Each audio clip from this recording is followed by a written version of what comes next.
Today we'll be learning about active and passive voice. Now what is active voice? Active voice means that a subject acts upon a verb in a sentence. Isn't that a normal structure of a sentence where there is a subject does an action on an object. Sometimes there may be an object in a sentence, sometimes there may not be an object, but subject and verb will necessarily be there in most of the sentences. Okay, so what is active voice? When the subject acts on the verb. So the structure of active voice sentence would be subject, verb, object, because subject is acting. Acting means verb, action word on an object. For example, the cat chased the mouse. The cat is the subject. Cat is doing an action. Cat is acting upon an object, that is the mouse. So cat is doing an action. Subject is acting upon the verb. So cat chased the mouse. Subject is doing an action. This is active voice sentence. Now, passive voice. Passive voice means that the subject receives the action. In active voice, subject is doing an action, and in passive voice, subject is on the receiver end. That means subject will come after the verb, subject will receive the verb. So normal structure of a sentence is subject, verb, object. But in passive voice, the roles get reversed. Object comes in the beginning and then the verb, and subject is on the receiver end of the verb.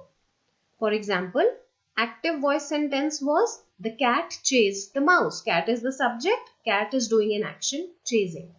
And in passive voice, the subject will go towards the end of the sentence and the object, that is the mouse, will come in the beginning. The cat chased the mouse. The mouse was chased by the cat. Here cat is at the receiver end of the verb. Cat is receiving the action. And what is the action? Chased.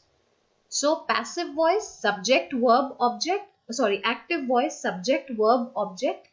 And in passive voice, object, verb, subject. Object comes to the beginning of the sentence and sentence goes after the verb because the subject is at the receiver end. Now, examples. Let's go through some examples so that you can have a fair idea of how sentences get converted. He receives a letter. He is the subject, letter is the object.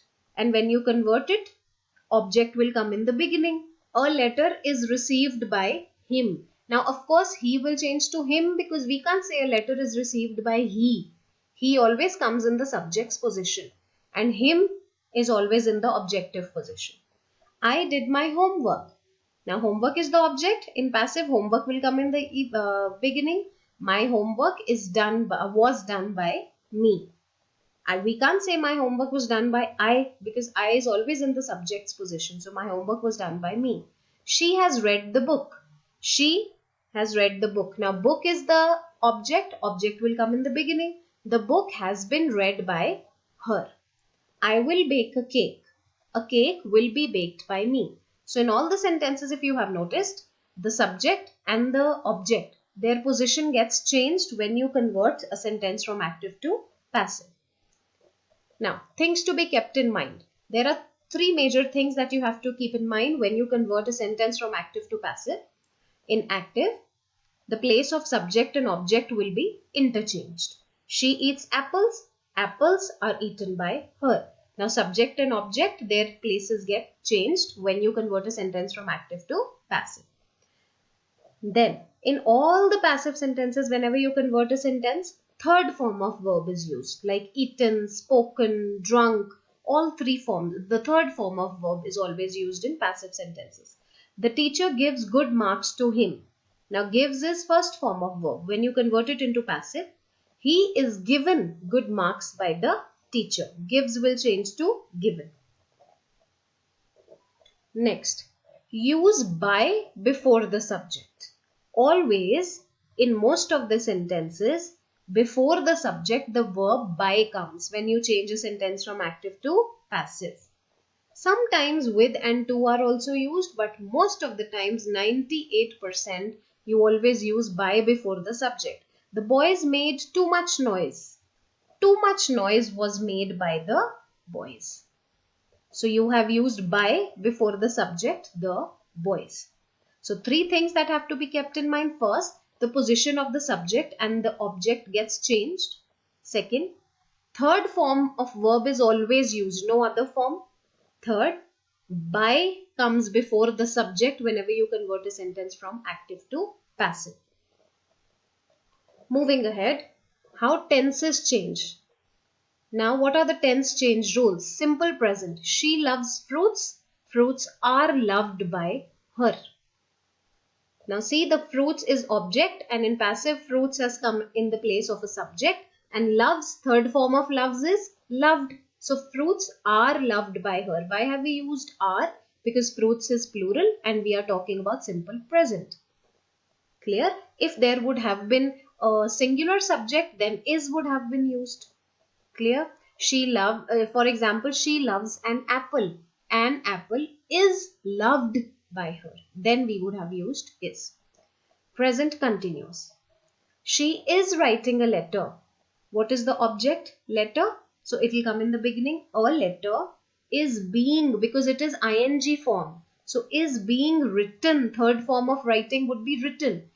A letter is being written by her. She will change to her because we are using she in the object's position now. Present perfect. She has completed her work. Object, her work. So the work. Now why have I not used her work again? Because we can't repeat her twice in a sentence. It will not make any sense. Her work has been completed by her. So we will say the work has been completed by her. Third form of completed will be completed only because in perfect tense you already use third form. Okay, in present perfect continuous, all the perfect continuous tenses, they never change from active to passive. There is no change. So all the perfect continuous tenses, whether it's past perfect continuous, future perfect continuous, present perfect continuous, they will not change. Simple past, she painted the wall. The wall was painted by her. Just like in simple present, we used are or is. In simple past, we would use was or were. But wall is singular, so we are using was. If the sentence would have been, she painted the walls, then we would have said the walls were painted by her. Past continuous, they were eating a pizza. A pizza was being eaten by her. By them. Now see, this is similar to present continuous. In present continuous, we are using is being, are being. In past continuous, we are using was being or were being. Why being? Because it is an ing form of tense. Past perfect, she had read the book. Now read is already in third form because it's perfect. So the book had been read by her. So in all the perfect continuous tenses, in all the continuous tenses, you would use being, and in all the perfect tenses, you would use B-E-E-N, been. And again, past perfect continuous, like I told you, perfect continuous tenses do not change. Moving ahead, future tense. Simple future. I will buy a new dress. A new dress will be bought by me. So here will be used and third form of by bought.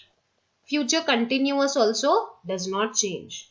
Future perfect. She will have eaten her food. The food will have been eaten by her. Because it's perfect, so B-E-E-N will be there.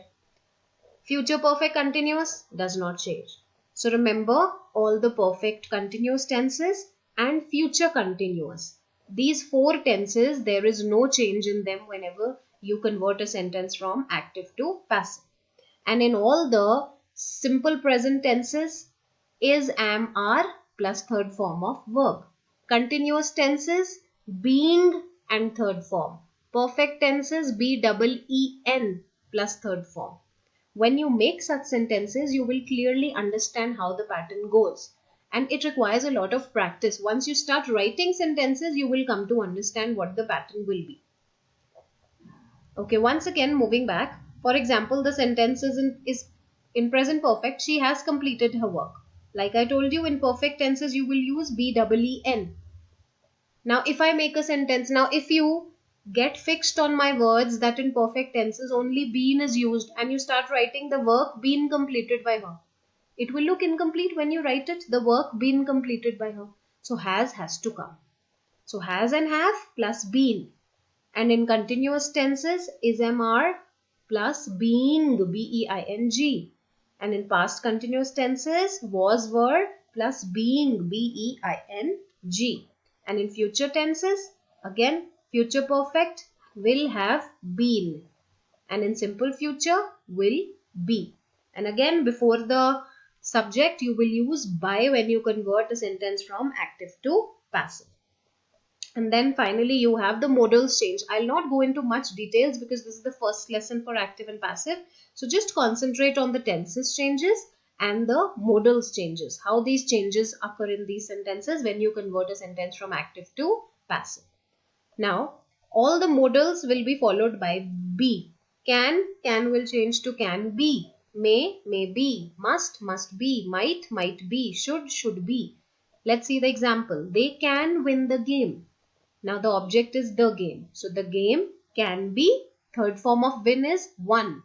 Won by them. You can't say the game cannot be, or the game, by mistake I have written cannot. So the game can be won by they, because they will always come in the position of the subject. So you will change it to them. And in all the past modals are always followed by have. So when you convert them into passive, you will use B-E-E-N. Should have been, may have. Whenever a modal is followed by have, it usually is in past tense. So may have been. Might have been. Must have been. They might have arrested the thief. The thief, which is the object, will come in the beginning. The thief might have been arrested, because arrested is already third form. The thief might have been arrested by them. They will change to them. These are most of the changes that occur when you convert a sentence from active to passive.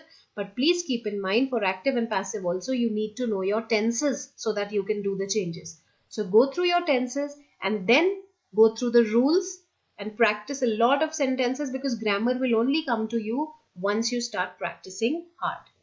Thank you.